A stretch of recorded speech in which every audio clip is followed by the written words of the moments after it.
Will Oklahoma have the nation's first taxpayer-funded religious charter school this fall?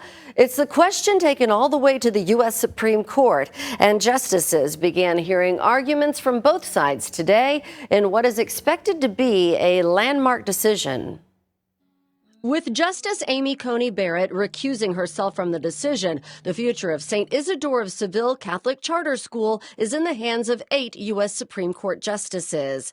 After oral arguments, Attorney General Gentner Drummond, whose office is arguing the school is unconstitutional, told reporters the conservative-leaning court could be deadlocked. I think the court is split.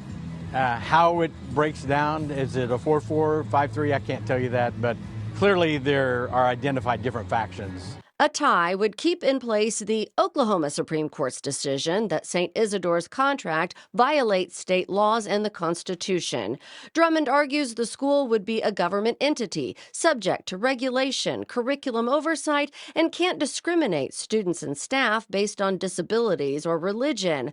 Attorneys representing St. Isidore argue denying the school is religious discrimination. The problem with Oklahoma law is that it tells religious groups and religious groups alone that they can't be a part of the program. Supporters on both sides met outside the court, including Governor Kevin Stitt, who wants to see the school open. He views it as an extension of choice for parents. It's about forcing taxpayers to fund religious indoctrination and discrimination.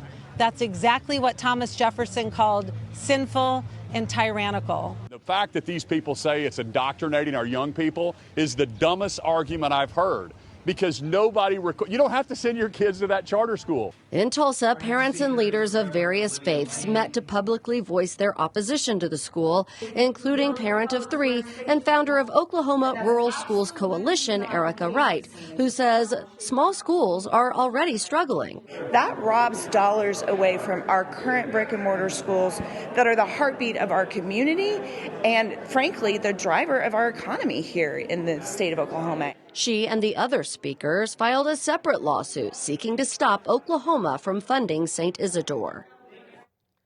And the Supreme Court is expected to make a decision sometime this summer.